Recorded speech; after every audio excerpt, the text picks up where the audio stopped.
he will be alienating himself from the grassroots level workers of the Congress. So next question, Judson ని party నుంచి బహిష్కరించారు. So మీరు ఆయన కలిసి చాలా కేసుల్లో ఉన్నారు. ఇప్పుడు ఈ కాళేశ్వరం కేసు కూడా ఒకటి నడుస్తున్నట్టున్నది. సో జడ్సన్ 6 సంవత్సరాల బహిష్కరణ మీకు ఎట్లా అనిపించింది? చాలా దుర్మార్గం అది చాలా దుర్మార్గం. ఎందుకంటే నేను ఒక చిన్న విషయం చెప్తాను సార్. యాజ్ అ జర్నలిస్ట్ గా ఉన్న రోజులలో ఎన్టీ రామారావు ప్రభుత్వాన్ని కూల్చాడు నాదెళ్ల భాస్కర్ రావు. ఒక ఆగస్టు సంక్షోభం అనేది ఒకటి వచ్చేసింది. ఆ తర్వాత కొంతకాలం తర్వాత డాక్టర్ చెన్నారెడ్డి గారి ప్రభుత్వం ఏర్పడ్డది. అయితే గవర్నర్ ప్రసంగానికి ధన్యవాదాలు తీర్మానాల్లో కూడా ఎన్టీఆర్ చాలా దుర్భాషలాడాడు. చెన్నారెడ్డి గారి గురించి చాలా నీచంగా మాట్లాడాడు. అది ఇది అంతా. తర్వాత కొంతమంది ఏమో నీ దగ్గర ఉన్న వాళ్ళు ఇట్లా ఇట్లా అని ఎన్టీ రామారావుని కూడా విమర్శించిన వాళ్ళు. అప్పుడు చెన్నారెడ్డి గారు ఒక ముఖ్యమైన విషయం చెప్పినాడు. ఏమని? ఆగస్టు సంక్షోభం అప్పుడు నాతో ఎన్టీ రామారావు మాట్లాడాడు. నేను ఆయనకి ఏం చెప్పినాను, అమెరికాకు పోయేటప్పుడు నాదెళ్ల భాస్కర్ రావును కూడా నీ వెంట తీసుకుపోతే నీకు ఏ సమస్యలు ఉండవని నేను చెప్పినా, నా సలహాను పెడచెవిన పెట్టినందుకే ఎన్టీ రామారావు ఈ పరిస్థితిని ఎదుర్కొన్నాడు అని చెప్పినాడు. చెప్పి ఇట్లా తంపు చేసి బల్ల మీద ఇట్లా కొట్టి నేను చెప్పి ఈ సలహా ఇచ్చినానా లేదా రామారావు గారిని అడగండి అన్నాడు. ఏం మాట్లాడలేకపోయినాడు. తనని ఎక్కువగా విమర్శిస్తున్న వ్యక్తిని దగ్గరికి తీయడం అనేది రాజనీతి అండి.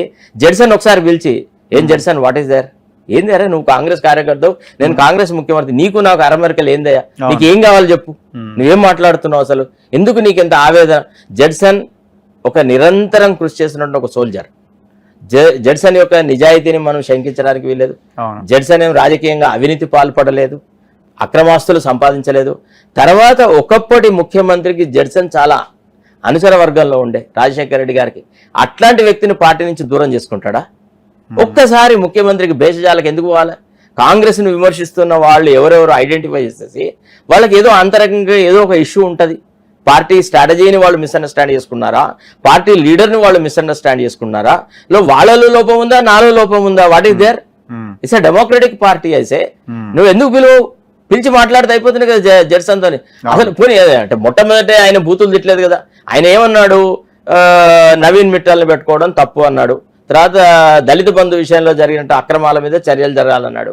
తర్వాత ధరణి విషయంలో జరిగిన వాటిలలో తప్పటి అడుగులు జరుగుతున్నాయి, దాన్ని కూడా కరెక్ట్ చేయాలన్నాడు. ఇవన్నీ ప్రజా సమస్యలే కదా.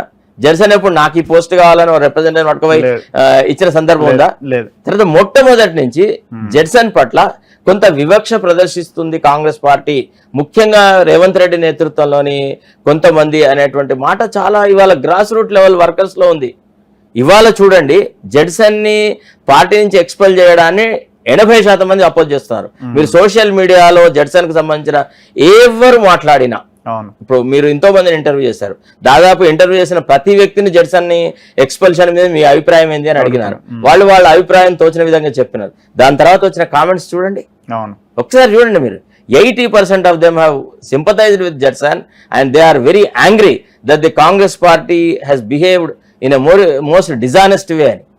అంటే కృతజ్ఞత లేకుండా ప్రవర్తించని. ఇవాళ కాంగ్రెస్ ప్రభుత్వం రాష్ట్రంలో రావడానికి అనేక స్కాండల్స్, కేసీఆర్ చేసిన స్కాండల్స్ ని బయటికి తీయడానికి జడ్సన్ యొక్క పాత్రను can you wash it out, can you wipe out, can you ignore? చెప్పండి.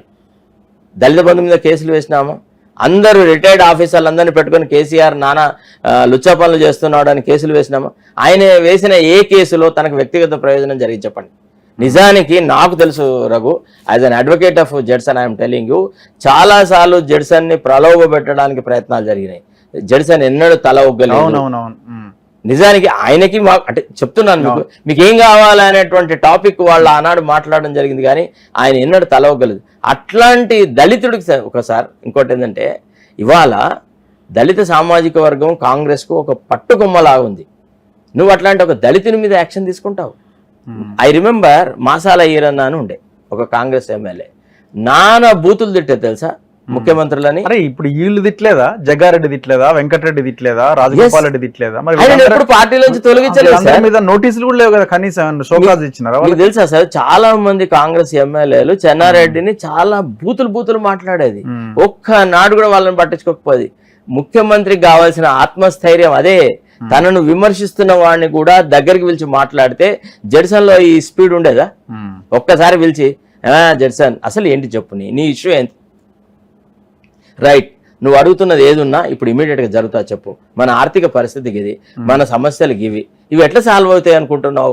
నువ్వు కొంత ఓపిక పట్టయ్యా, నువ్వు అడిగిందంతా నాకు తెలుసు. అసలు నువ్వేం చెప్పదలుచుకున్నావు నాకు అంత చోట రాసి ఒక నోటి, నేను ఒకటి తర్వాత ఒకటి నేను అమలు చేస్తా, నువ్వు నాకు కొంత సమయమైనా ఇయ్యవా, వచ్చిన తెల్లారే నన్ను విమర్శిస్తావా అని అడిగి ఉంటే ముఖ్యమంత్రి ఒకవేళ అంటే పిసిసి అధ్యక్షుడు, ముఖ్యమంత్రి అంటే ఏదో పెద్ద జడ్సన్ ఎలివేట్ చేసినట్టు కాదు, పార్టీ అధ్యక్షుడిగా ఒక్కసారి పిలిచి మాట్లాడుంటే ఏమవుతుండే, ఏం కొంపలు మునుగుతుండే, ఏం పెద్ద రేవంత్ రెడ్డి యొక్క ఇమేజ్ కు డెంట్ వస్తున్నాయి.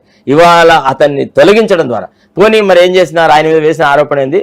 నువ్వు చాలా సందర్భాల్లో ముఖ్యమంత్రిని క్రిటిసైజ్ చేసినావు, ముఖ్యమంత్రిని విమర్శిస్తున్నావు. ఈయన ఏం చేసినాడు? ఒక రిప్రజెంటేషన్ ఇచ్చినాడు. Of course it is under my advice only. నేను ఏ సందర్భాలలో ఎప్పుడెప్పుడు ముఖ్యమంత్రిని విమర్శిస్తూ స్టేట్మెంట్ చేసినాను, ఆ సందర్భము, నేను చేసిన కామెంట్, అది ఏ రకంగా పార్టీ క్రమశిక్షణ ఉల్లంఘనో నాకు చెప్పండి అన్నాడు. ఆ డీటెయిల్స్ ఇవ్వచ్చు కదా. ఇప్పుడు ఇదే తప్పు అడిగినాడు, అంతే కదా, దేనికి ఎక్స్పెల్ చేసినాను డీటెయిల్స్ అడిగినాడు, అది ఇస్తే అయిపోతుండే కదా. అంటే పారదర్శకత అనేది ఉంటుందా లేదా పార్టీలో? అంటే నువ్వు ఇచ్చిన సమాధానం మాకు సంతృప్తికరంగా లేదు అంటే నువ్వు ఏం చెప్పినా నాకు నచ్చదు అనేదే కదా. అంటే నిన్ను మేము ఎక్స్పెల్ చేయాలనే నిర్ణయానికి మేము ఆల్రెడీ వచ్చేసి ఉన్నాము. పార్టీ పరంగా నువ్వు మాకు కంట్లో నలుసులాగా ఉన్నావు. మేము ఏ పనులైతే చేయదలుచుకోలేదో ఆ పనులు చేయమని నువ్వు అడుగుతున్నావు కాబట్టి మేము నిన్ను ఎక్స్పెల్ చేస్తామని ఒక నిర్ణయం తీసుకునే కదా చేసింది. పోనీ ఏదైనా మీటింగ్ పెట్టినాడా, లేదా క్రమశిక్షణ సంఘంలో ఏదైనా చర్చ జరిగిందా? పోనీ పార్టీలో ఏదైనా ఒక వేదిక ఉందా? పోనీ పార్టీ ఇచ్చిన మేనిఫెస్టో ఇంప్లిమెంటేషన్ సరిగా జరుగుతుందా లేదా అనే దానికి పీరియాడికల్ గా ముఖ్యమంత్రి ఎంతమంది కాంగ్రెస్ నాయకులతో కార్యకర్తలతో చర్చ చేస్తున్నాడు? ఈ ప్రశ్న కూడా అడగొచ్చు కదా. ఓకే, మరో ముఖ్యమైన అంశం ఈ జీవో 46. పాపం ఆ పిల్లలు ఇంకా ఆందోళన చేస్తూనే ఉన్నారు.